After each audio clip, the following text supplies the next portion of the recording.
Match de dimanche, c'est les résultats d'un long processus qui a été mené au niveau de la sélection comorienne, notamment initié par le sélectionneur Amir Abdou, qui est issu du football amateur. Il reprend l'équipe en 2014.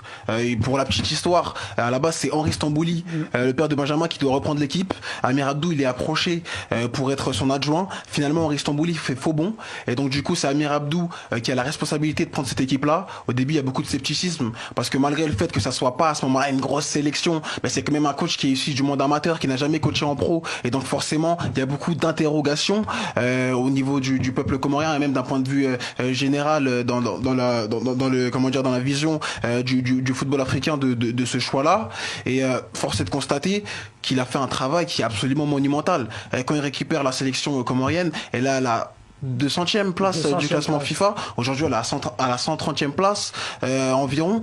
Et il faut voir aussi la progression en termes de match, parce que c'est pas non plus un one shot aujourd'hui d'être aux portes de la qualification. En 2019 déjà, le Comore n'est pas très loin de se qualifier dans une poule où il y a quand même, excusez-moi du peu, le Cameroun et le Maroc, avec notamment une double confrontation contre le Cameroun, de très bonne qualité, où il y a un 2 partout au Comores, où il y a un match où il y a vraiment une domination. Il y a le Comore qui mène même au score à plusieurs reprises, et où malheureusement il y a des erreurs individuelles qui font que le Cameroun revient dans le match. Contre le Maroc, il y a un match à l'extérieur, à Rabat si je dis pas de bêtises, où le Maroc est tenu en échec pendant 90 minutes et où ils obtiennent un penalty dans les arrêts de jeu. Donc il y avait déjà eu une petite déception à ce moment-là de ne pas être qualifié pour la CAN, mais le processus a été repris. Il y a eu vraiment cette phase de qualification qui est très intéressante. Il y a ce match nul qui a eu lieu contre l'Égypte. Il y a eu ce match aller contre le Kenya, sur une pelouse d'ailleurs désastreuse, où le Comore ouvre le score sur un très beau coup franc de Mchangama, le milieu de terrain de Guingamp.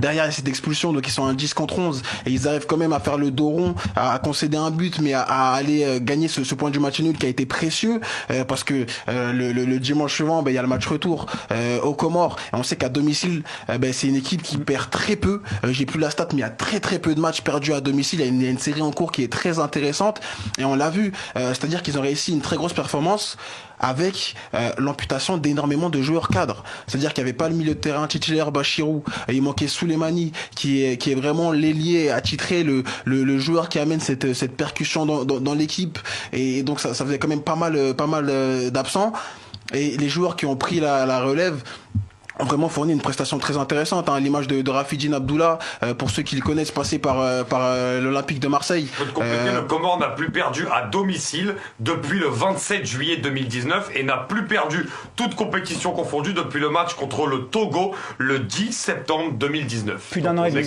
Voilà. Donc ça fait quand même une série en cours qui est très intéressante. Plus d'un an et demi pour les matchs à domicile, un an pour les matchs tout court. C'est énorme. Exactement. Et ce qui a été intéressant aussi sur ce match-là, c'est que, comme je le disais, il y avait Bachirou qui était pas là, qui a un milieu de terrain défensif qui joue du côté de Malmo, qui est vraiment un des cadres de l'équipe. Il manquait Mchangama qui est le créateur, et il évolue du côté de Guingamp. C'est un joueur quand même qui a un beau CV, et qui a vraiment une qualité de passe au-dessus de la moyenne, et qui est vraiment très très intéressant. Et malgré l'absence de ces joueurs-là, on a réussi du côté des Comores quand même à livrer une prestation intéressante et cohérente d'un point de vue collectif, notamment emmené par le joueur dont je parlais juste avant, qui est Rafidine Abdullah, formé à l'Olympique de Marseille. Il a évolué notamment à l'époque d'Elibo avec un autre joueur de la sélection comorienne qui est Kassim Abdallah. Oui. Et il a vraiment livré une performance très intéressante. Il a très bien pallié aux absences. On peut parler du jeune Matoire, formé à Lyon, qui joue du côté d'Ajaccio, qui pour sa deuxième sélection a marqué le deuxième but du Comore, et c'est vraiment, je le tweetais, c'est quasiment le but le plus important de l'histoire de cette sélection, et il est parti le mettre. Et ce qui a été aussi intéressant, c'est sa personnalité, c'est-à-dire que il a 20 ans et c'est sa deuxième sélection. On connaît quand même l'ambiance de ces matchs africains. Alors oui, c'est pas une sélection, on parle pas d'un match du Brésil au Maracana, mais jouer un match comme ça a quand même il y a quand même une grosse charge émotionnelle, une grosse charge en termes de pression, et j'ai trouvé qu'il a fait preuve d'énormément de personnalité. C'est-à-dire que dès le début du match, il a pas eu peur, il est venu demander le ballon, et il est venu apporter de la percussion, apporter de la créativité, et venir finalement pallier avec Abdullah dans un registre différent à l'absence d'Mchangama. Et c'est pour ça que je trouve que c'est très très fort et très intéressant ce qu'il a fait. On peut aussi parler de Ben Fardou, l'attaquant de l'Étoile Rouge de Belgrade, qui a lui ouvert le score. Donc les joueurs qui devaient répondre présent l'ont fait, et c'est vraiment une performance historique pour cette sélection. C'est d'ailleurs pour ça qu'il y a eu énormément d'émotions, que ça soit sur les réseaux sociaux ou même après le match dans le stade, parce que c'est quelque chose qui a été recherché depuis longtemps. Malgré le fait que ce pays n'ait pas joué de CAN, c'est un pays qui est très passionné par le football, qui suit énormément le football. Là-bas, tout le monde suit le Barça, tout le monde suit le Real. Il y a toujours des solutions, on trouve des câbles, on trouve des manières de suivre ces matchs, exactement. Et donc voir enfin l'équipe nationale arriver à ce niveau-là, c'est un très très grand plaisir pour eux.